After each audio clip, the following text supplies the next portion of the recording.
forgiveness and some of these concepts can be very difficult. But there is no generation that would have been more challenged by these higher ideals and these higher calls than the companions of the Prophet ﷺ. And so while there may be exceptions, don't be so quick to exceptionalize yourself. And recognize that the Quran wants to challenge us in the greatest way possible to create a healthier community, but to also give us our individual pathways to the highest place that we can possibly have in Al-Jannah. And I want to just, inshallah ta'ala, go through a few of these instances and then talk about some of the ways that we can actually get past certain things. What are some of the strategies that we have from the companions of the Prophet ﷺ that are Quranic based, that are based in the Sunnah of the Prophet ﷺ to get through complicated situations? And I wanted to actually mention some of these situations where forgiveness was very complicated with the companions of the Prophet ﷺ. And one of them involves the time of the fitna, when a war breaks out between two sides of the companions of the Messenger sallallahu alaihi wasallam. And this civil war is instigated from the outside. People have infiltrated the community of the Prophet sallallahu alaihi wasallam. They have killed the Khalifa Uthman radiallahu ta'ala anhu, and passions are very high. You have some companions that want to quickly avenge the loss of Uthman radiallahu ta'ala anhu.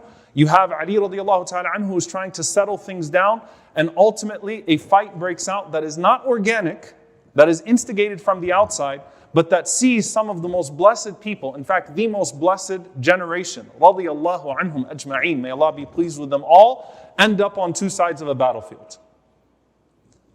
And I want you to think about the perspective of this one man, Abdullah ibn Amr ibn As radiyallahu ta'ala anhuma. Abdullah ibn Amr ibn As felt very uncomfortable with his circumstances and had a very unique predicament. He heard the Prophet ﷺ say, when he was speaking about two armies of believers breaking out and talking about where the signs of truth would be, he heard the Prophet ﷺ say that about Ammar ibn Yasir radiallahu anhu, تَقْتُلُهُ الْفِئَةُ الْبَاغِيَةُ. The army that is the transgressing army, when this fitna breaks out, you will know it because the transgressing army will be the one that kills Ammar ibn Yasir radiallahu ta'ala anhu. When this fight breaks out amongst companions, the best people. And so Abdullah saw himself on the day of this battle, and on the other side is Ammar ibn Yasir, and Abdullah was a person who just wanted to focus on worship. He didn't want anything to do with any of this fighting. He wanted to stay out of everything. And as he sees himself on that day and he does not want to get involved in any of the fitna, doesn't want to get involved in any of the hardship, any harming of anybody, his father reminds him, as he wants to abandon the battlefield, that the Prophet ﷺ said, أَطِعْ أَبَاكَ مَا دُمْتَ حَيًّا. Obey your father as long as you live. That the Prophet ﷺ told Abdullah, obey your father as long as you're alive. So what did he do? He stayed, he held one of the flags, he put his head down, he cried. He did not throw a single arrow in the battle, nor did he lift the sword one time. He did not participate. He simply obeyed his father and he held the banner. And in such pain to see this fallout happen. Such pain to see this fallout happen between the best of people, because even the best of people can have this happen to them. And afterwards, one of his close friends was Al-Husayn ibn Ali radiyallahu anhuma.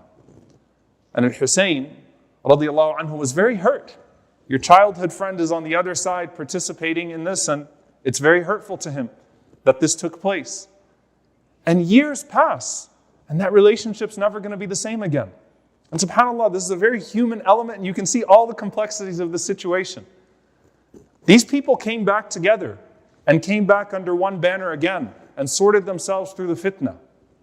But the damage, the pain that took place as a result of that, that was done.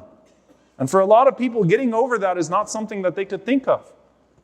And Abdullah ibn Amr ibn As radiyallahu anhuma, he knew how hurt Al-Husayn radiyallahu anhu was. So what would he do? Just look at this, subhanAllah. When Al-Husayn would walk into a gathering and say, Assalamu alaikum, everyone would say, Wa alaikum assalam wa rahmatullah. He'd wait until the others finished so he could say, Wa alaikum assalam wa rahmatullah separately, so his voice could be heard separately. Like, I'm talking back to you, Wa alaikum assalam. I hope you notice, we're still brothers, that we're still friends.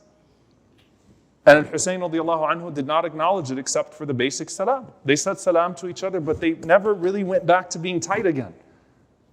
And Abdullah ibn Amr would cry, and he would say, Mali wali Siffin, Mali wali qital al-Muslimin. What is it with me? How did I find myself in that predicament? How did I find myself in a battle between Muslims and believers? I never wanted to be involved in these situations. And he'd cry.